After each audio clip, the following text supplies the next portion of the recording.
want to do? I've had a chicken that is scared of worms. Oh no. How does it eat if it's scared of worms? We just feed it different things. Chickens are a very good judge of character.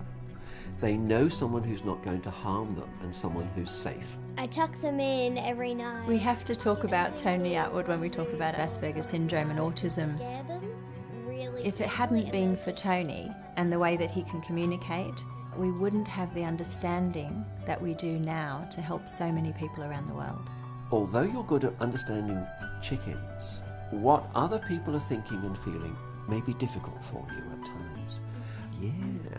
We use the term Asperger's syndrome for what may be called high-functioning autism. It's a different way of perceiving, thinking, learning, and relating. So that part of the brain is not working as it does in most people. That's what we consider the most crucial difference. And you were hurting yourself on your I would arm. bite around there. I would just bite it and bite it and bite it. And I didn't really feel the pains. I'm like, this works. Life with Asperger's is not all wonderful, but by nature I'm an optimist, and I have an optimistic view of what can be achieved. He understands my autism. Yeah. And he gives me tools to use to help with it. And he's kind of my go-to guy. A chicken's love is its superpower. Autism is mine. Yeah, I agree with you. Use it wisely because it'll give you talents and abilities. Toni Etwud was really the first clinical psychologist in the world to look at Asperger traits as assets and not as something to be fixed. Something to be congratulated for, something to be enjoyed in the person's life. And we always look for those gifts, those strengths and abilities that the person has, because they're always there.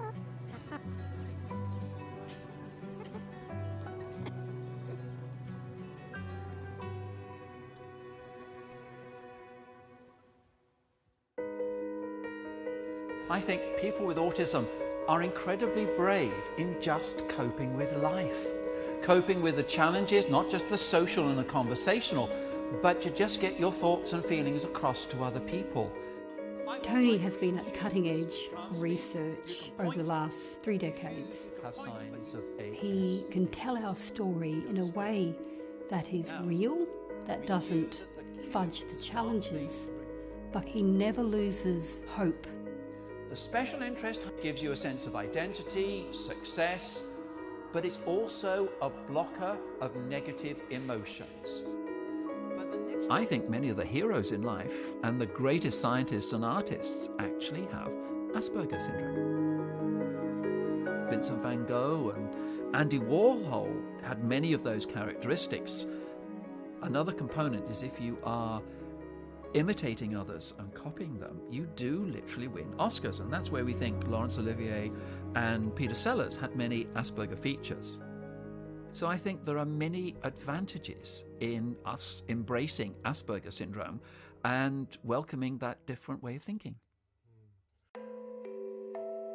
We're ready? So we'll just go in, and there's lots of toys to play with in here. Leah is 2 years, 11 months old. Now, she has several siblings with autism, so there's a possibility of what we call recurrence. Wow. I think you're more interested in the house than playing with me. She won't get involved with playing with the other kids, and she won't, if it's not what she wants to do, she's no interest at all. Do you know what that is? In the house. Can you tell me, Leah? There are many more children being diagnosed today because we're better at doing the diagnosis. It might be, 1 in 100, it might be 1 in 68, it might be 1 in 98, just depending on who's done the figures. Early diagnosis and early intervention is crucial. Got some new toys. Her self-imposed isolation, her emotionality and rigidity, her difficulties in reading social situations suggests that she may be what we call on the spectrum. Now, at this stage, There's 2 terms you'll come across: ASPI, meaning a person with Asperger's syndrome, or your neurotypical, someone who doesn't have Asperger's syndrome. Look at that! I describe myself as a translator between two different cultures to explain the neurotypical world to the Aspie and the Aspie world to the neurotypical. Someone must fall in love with an Aspie, otherwise it would have died out years ago. Yeah. But what I found is the person who falls in love with an Aspie is a beautiful person, and that's you. So when I say yes, she has features of autism, I'm so delighted she's in your family because you're already an expert. Thank you. I speak Aspergerese. I was brought up in that environment and know it, and I know it not just professionally, I know it from personal and family experience. My mother married an engineer who seemed a little bit odd, aloof, austere, and was a puzzle to me to relate to.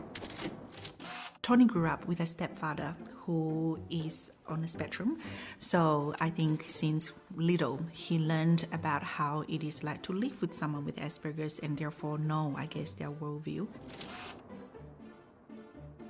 I felt very much unwanted in the family. So I suppose in a way I observed and analysed the Asperger characteristics. I'd wanted to be a psychologist since I was 14.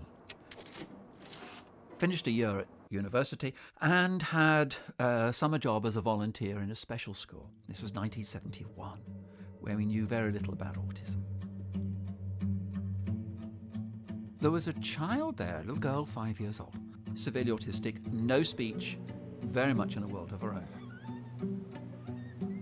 She loved being on the swing, so I pushed her on the swing, and then she wriggled and indicating she wanted to get off. And I thought, oh, well, I'll just sit on the swing, and was just looking around, checking that she was okay. And she came up behind me and pushed me. I knew she had done that for my enjoyment. And I just felt that that was a communication. And that was it. I then decided autism is going to be my career, to find out why you are like that and help you.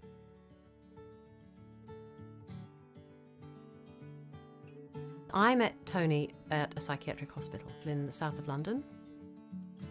I was a student, he was working and also a master's student. My youngest sister was diagnosed with autism when she was about 10. I found it quite embarrassing that she was quite strange in some of her behaviour. I didn't even admit that I had a little sister for a long time. I didn't know how to deal with it when I was a young teenager. Meeting Tony was actually quite inspiring regarding my sister because he was so interested in her, so accepting of the whole family. I think it did put her in a new light for me. And in 1977, we ran off and got married. We had 3 children, and we had decided that we'd like to go overseas. We moved to Queensland. It was heaven. It's warm, and it's sunny, and it's so unlike Birmingham. Dad's got the video camera out again. Daddy! Come on, kids, up the drive. I'll take a picture of you. We were free-range children, and, you know, we'd come back for lunch and then go out again. So my childhood was happy. Got peanut butter. Yuck. Rosie. Yeah. Growing up in the Atwood household, Dad would often be studying, researching, reading up on things. When I was very little, apparently one of the first sentences that I would go around and say was, "Daddy doing the research, Daddy doing the research." Dad was very ambitious. I knew career was a big focus for him, and it required so much brain power and empathy power as well. I think it drained him, and I think having 3 small kids would have been quite difficult. William, no, it's Rosie's turn. It's my turn! We started to have a few problems with Will. Very volatile emotionally, short attention span. Sort of went through school thinking of him as a bit overactive, a bit maybe ADD. But we didn't even give it a name. You know, it was just, yeah, he's a bit of a distraction. When puberty occurred, Anxiety didn't come in as a wave, it came in as a tsunami, and he was horrendously anxious. And he found that alcohol and marijuana gave him a level of relaxation he'd never experienced in his life.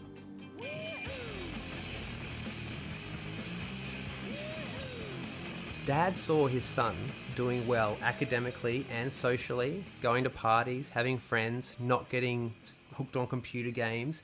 There was no real reason for him to worry or suspect anything was up with me. Yeah, well done, man. And he was very busy at that time writing the book. Tonie Attwood wrote the definitive book on Asperger's syndrome that is regarded all over the world as the Bible in the homes of people that are living with and loving someone with Asperger's syndrome. I remember when I first met Tonie. I was doing my master's in clinical psychology, and Tonie came in and gave a lecture on autism.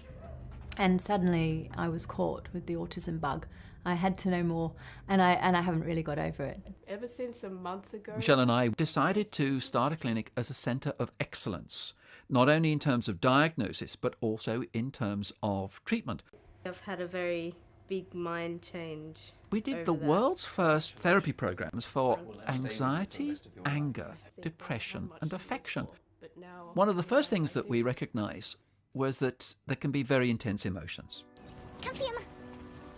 I first met Virginia in 2008 when she was 9 years old, and I've been seeing her on a regular basis ever since. Tonie said that it's a gift. I was a bit incredulous even then. I still remember that, surprisingly. And I was, wow, so it's a gift, it's something to be celebrated, nurtured, not something to be destroyed or hidden. So, what we're going to do next is try and explore some things about feelings and emotions. Tonie developed a program and we were asked to be a part of that. What it showed us was the degrees of emotions that Virginia would experience. And it taught us that Virginia wasn't experiencing shades of grey. Everything is either neutral or it's extreme. So if she feels happiness, she's about to burst. If she feels anger, you're looking at a volcano. Can you tell me someone that you really, really like or really, really love? Tonie handed over his program to be evaluated, From 0 to 100. knowing that when you run a randomised controlled trial, you run the risk of finding that it is completely useless and it doesn't work at all. All right. Tonie's program has become part of what is considered now best practice in working with children and adolescents with autism spectrum conditions. The program really helped us to be able to evaluate what is her happiness, what is her anger, what is her sadness. I had to teach her how to be able to read people's faces. And there was times saying, Virginia, can you see the person has tears? That means they're sad, they're really sad. Or when they're smiling, they're really happy. When Virginia got really angry, we learned to walk away, let her explode, then talk to her, because if you're trying to calm her down, it gets worse.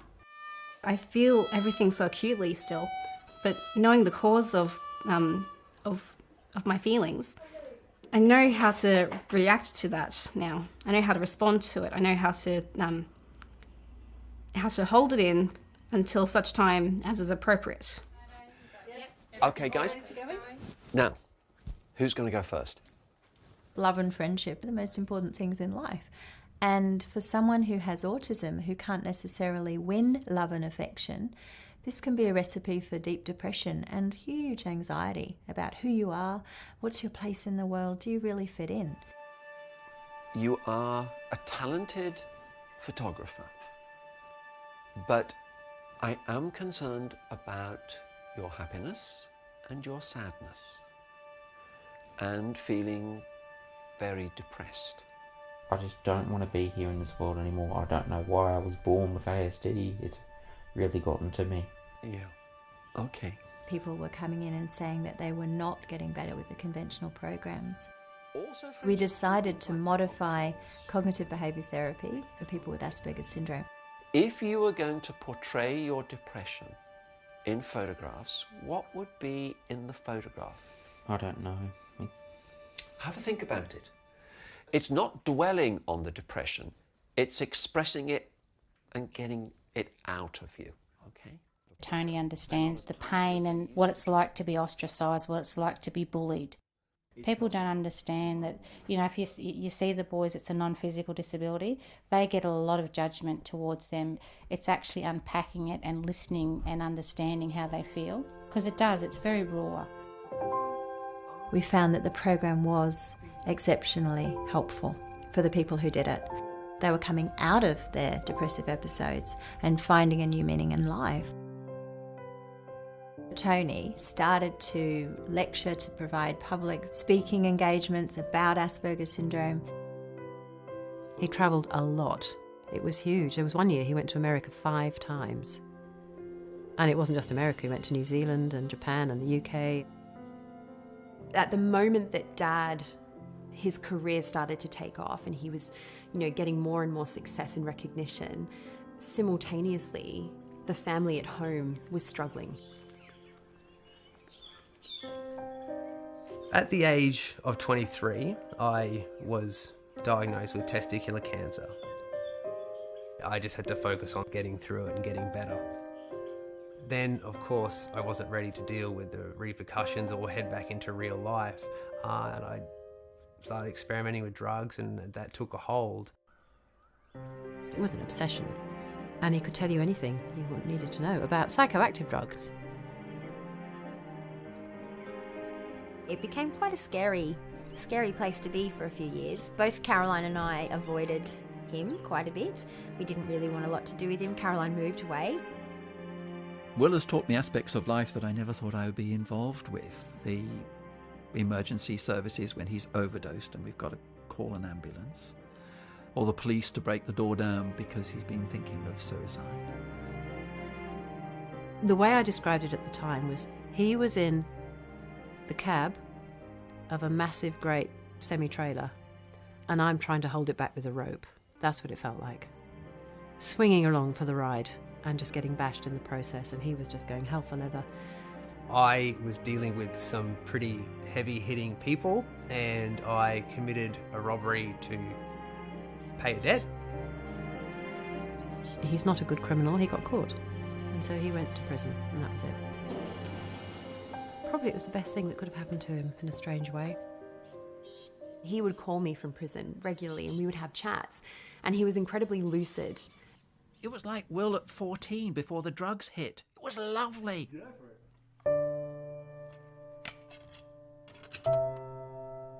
One Christmas when Will was in prison, Rosie, she was kind of keen for us to watch a video of all of us as kids. Wonderfully 80s, isn't it? Yes. Wowzers. It was just a scene of him walking down the beach with his dad and not wanting to hold Tony's hand. Go on, Willie. Oh, it's the spoil sport. I was trying to interact with him, but even at the age of 4, there was a barrier. And I start imitating him. And he's really very much in a world of his own. You try and engage him by doing something like kicking the water, Yeah. and he's not interested. He's very, very much got his own agenda. Rosie is a teacher of kids with autism, and we just turned to each other and said, he's Asperger's. It was a sort of a light bulb moment that we had. And so we started doing that thing, well, what about that time? And, oh my gosh, do you remember when he was... And oh my goodness. He's getting a bit chaotic. We realised all of the patterns, the pieces of the puzzle were there. Can't open it. And if we'd only been able to sort of stand back, we would have seen, actually, he's doing all of these things because he very much fits the description of a child with ASD. Now, I can't diagnose my son, and I thought, if anybody's going to give an objective opinion, it was Winnie. What you found? Will is someone who is very bright. He's very articulate, very smart, very quick to learn how to camouflage his difficulties. So he, in a way, distracted people away from his social discomfort by intellectually working ahead of what to do in a situation.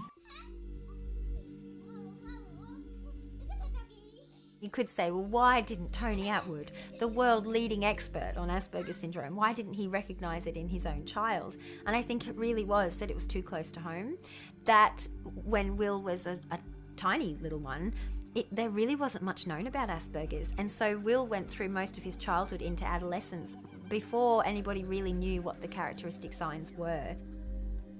Autism is a continuum.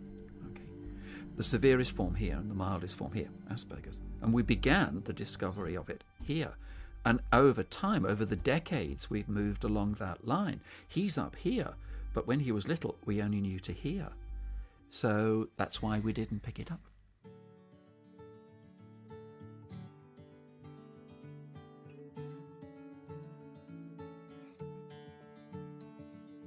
I thought that was normal to be sort of hyper aware of and dissecting a social situation, like both during the interaction, which is really quite difficult, and then afterwards. I don't hold it against him in any way, shape or form for failing to diagnose me. It seems to me that for whatever reason my Asperger's was much less pronounced when I was a child. How did you cope with that? When I think of Will in his early days, there is a very deep sadness that in some ways I think he was crying for help and I wasn't hearing that voice. I now know what I should have done. So there's incredible guilt that if I was Doctor Who with a TARDIS, I would go back to when he was 3 and 4 years old. And I would have had a very different approach, though I have an apology to Will that I didn't see what I now know was there, and it was there, but I didn't see it. Nowadays, with that same child, we would have taught him how to manage his frustration, to sort of self-soothe and stay calm. He may even have avoided the drug path. Who knows? We'll never know. These guys ground me so much, they really do. For a long time, I blamed a lot of my drug use on the cancer, whereas it was actually the Asperger's that I think was the core reason I was using.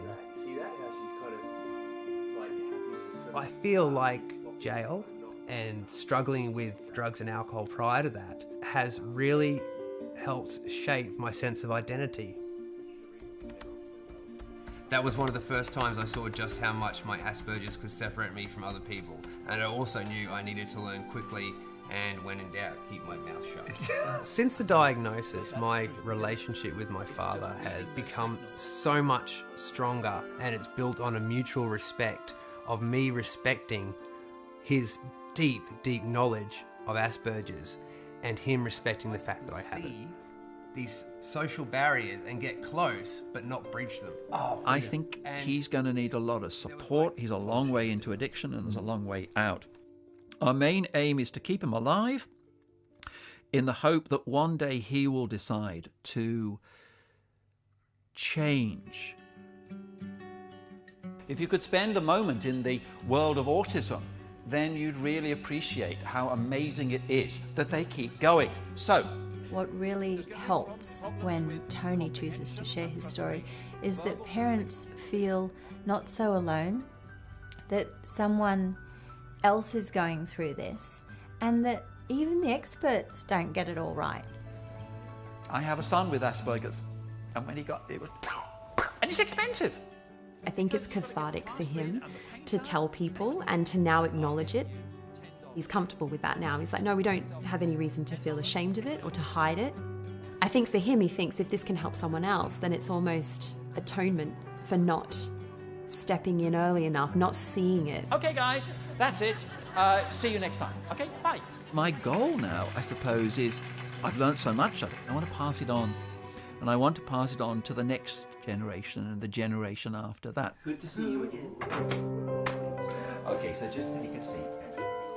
Right, I've been looking forward to seeing you. I think in the future, some of our major problems will be solved by people with Asperger's, whether it be pollution, electricity, or whatever it may be, by somebody who thinks outside the box.